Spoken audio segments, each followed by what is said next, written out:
রহমতুল্লাহ। আশা করি তোমরা সকলেই ভালো আছো। আজকে আমরা খুবই গুরুত্বপূর্ণ একটা টপিক নিয়ে আলোচনা করব।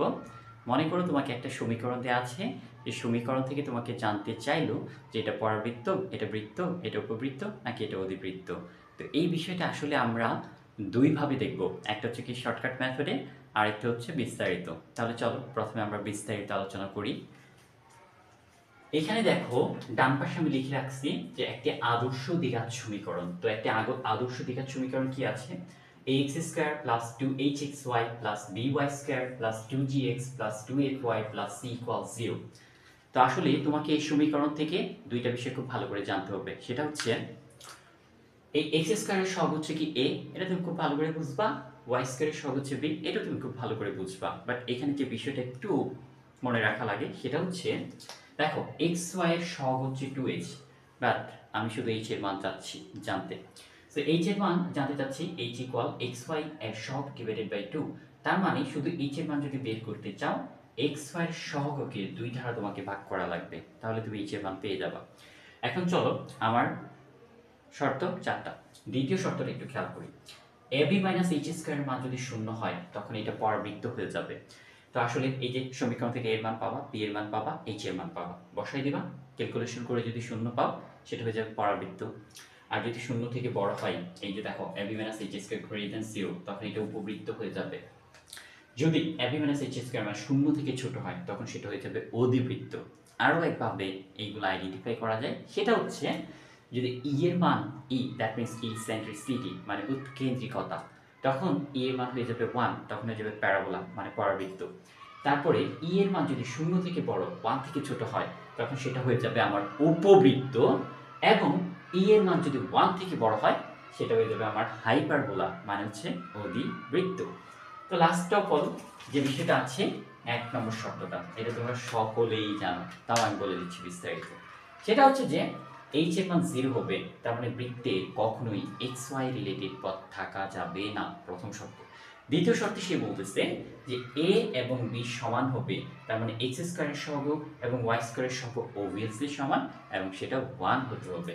তখন আমরা কি বলতে পারবো এটা বৃত্ত। কিন্তু এছাড়াও আরও একটা শর্ত আছে যেটা দেখে আমরা আইডেন্টিফাই করতে পারবো যে it's a circle. That means e এর মান কি হয়ে যাবে? অবভিয়াসলি 0 হয়ে যাবে। তখন আমি বলতে পারবো এটা হচ্ছে কি একটা বৃত্ত। তারপরে খেয়াল করো, যদি আসলে শর্টকাট টেকনিকে তুমি এত কাহিনী না করো যে আসলে ডিরেক্টলি আমি সমীকরণ দেখব অ্যান্সার বলবো, সমীকরণ দেখব অ্যান্সার বলবো, তাহলে প্রথম শর্ত তোমাকে জানা থাকা লাগবে। সেটা হচ্ছে যে এক্স ওয়াই যুক্ত পদ না থাকলে, সমীকরণ যদি এক্স ওয়াই যুক্ত পদ না থাকে তাহলে তুমি ডিরেক্ট দেখে অ্যান্সার বের করতে পারবে।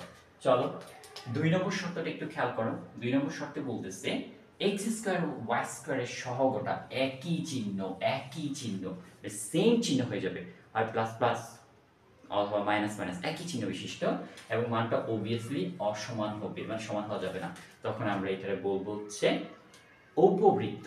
তারপরে খেয়াল করো 3 নম্বর শর্তটা খেয়াল করো, এক্স স্কয়ার ওয়াই স্কয়ারের সহগটা বিপরীত হবে, বিপরীত চিহ্ন বিশিষ্ট, তখন এটা হয়ে যাবে অধিবৃত্ত। তাহলে চলো আমরা 2 এবং 3 নম্বর শর্তের একটু ব্যবহার দেখে আসি।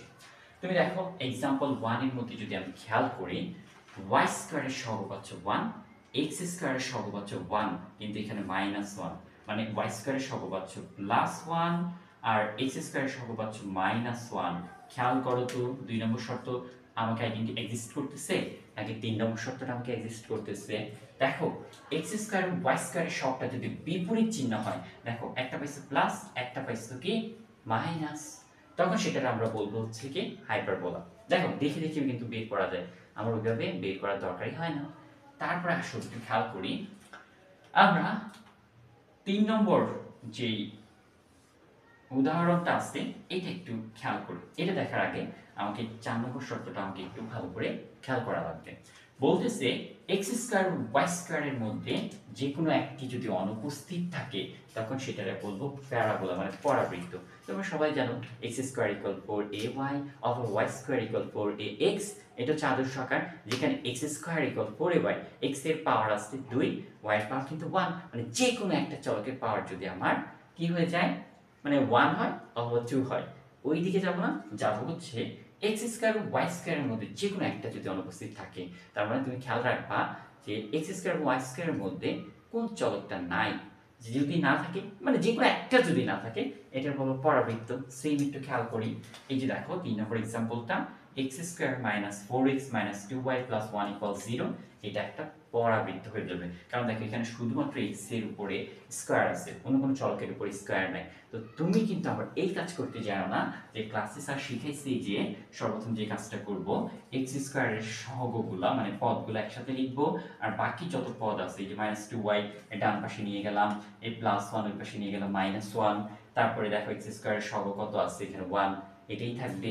এখানে কি করবা, সূত্র বানাবা যে a² মাইনাস হচ্ছে 2ab প্লাস হচ্ছে b² অতিরিক্ত কত লিখছি সূত্রের জন্য 4, এখানে 2y - 1, এই 2 এর স্কয়ার মানে 4, এখানে দিবা +4, তারপর এখানে সূত্র করবা x - 2 এর হোল স্কয়ার, পরে এখানে যোগ বিয়োগ করে এখানে আবার মান বের করবা, আদর্শ সংখ্যার মান বের করবা, তারপরে তুমি এটার বলবা পরাবৃত্ত। এই কাজ করারই দরকার নেই, খালি দেখবা সমীকরণ যে x এর সহগ এখানে কত আছে, মানে শুধু x² আছে, অন্য আর দেখো এখানে y² নাই, মানে x² y² মধ্যে যে কোনো একটা অনুপস্থিত থাকতে সেটা ডাইরেক্ট বলবো পরাবৃত্ত।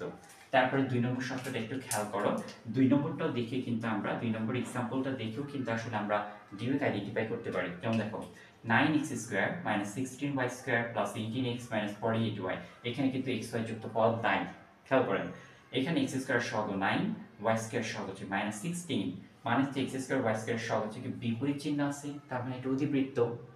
কিন্তু এটা আমরা একটু খেয়াল করি, আমরা কিন্তু চাইলে এই যে ab - h², শূন্য হলে পরাবৃত্ত, শূন্য থেকে বড় হলে উপবৃত্ত, শূন্য থেকে ছোট হলে অধিবৃত্ত, আমরা কিন্তু আসলে চাইলেও এইভাবেও বের করতে পারি। জাস্ট খালি ab - h², এখানে মান বসাবো, মানটা যেটা পাবো শূন্য সমান হলে এটা আমরা পরাবৃত্ত পাবো, শূন্য থেকে বড় হলে আমরা উপবৃত্ত পাবো, শূন্য থেকে ছোট হলে অধিবৃত্ত।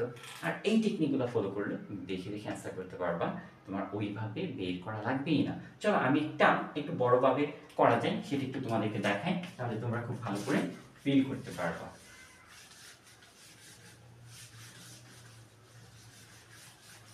মনে করো আমি যে কোনো একটা সমীকরণ নিলাম, হ্যাঁ যে কোনো একটা সমীকরণ কিরকম দিতে পারি, ধরো যে আমি নিলাম হচ্ছে 5 হচ্ছে কি x² প্লাস হচ্ছে তোমার মনে করো যে আমি ধরে নিলাম আর কি যে কত হবে, এখানে ধরো যে লিখলাম হচ্ছে কি 3, তারপর হচ্ছে তোমার hxy প্লাস হচ্ছে ধরো যে 6y² প্লাস হচ্ছে তোমার কি নিলাম ধরো যে, আর এখানে 9 = 0 নিলাম।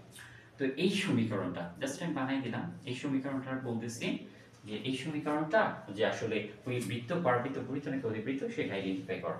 তাহলে দেখো এখানে x² সহগ কত, a এর মান আছে 5, y² সহগ আছে কত এখানে b = হচ্ছে কি তোমার 6, আর এখানে h = কি হয়ে যাবে স্যার, h এর সহগ কি ছিল যে x y এর সহগকে 2 দ্বারা ভাগ করতে হবে, তার মানে এখানে এখানে x y এর সহগ কত 3 আছে, তাহলে 3 কে 2 দ্বারা ভাগ করো, সূত্র কি ab - h², তাহলে a আর b গুণ করো তো 5 6 30, আর এখানে h² মানে কি 3/2, তার মানে 9/2 পাবা, এটাকে তুমি লসাগু করো তাহলে 2 60, 60 থেকে যদি 9 চলে যায় তাহলে 51 কে যদি 2 দ্বারা ভাগ করো তাহলে তুমি পাবা হচ্ছে তোমার 52.5, ওকে।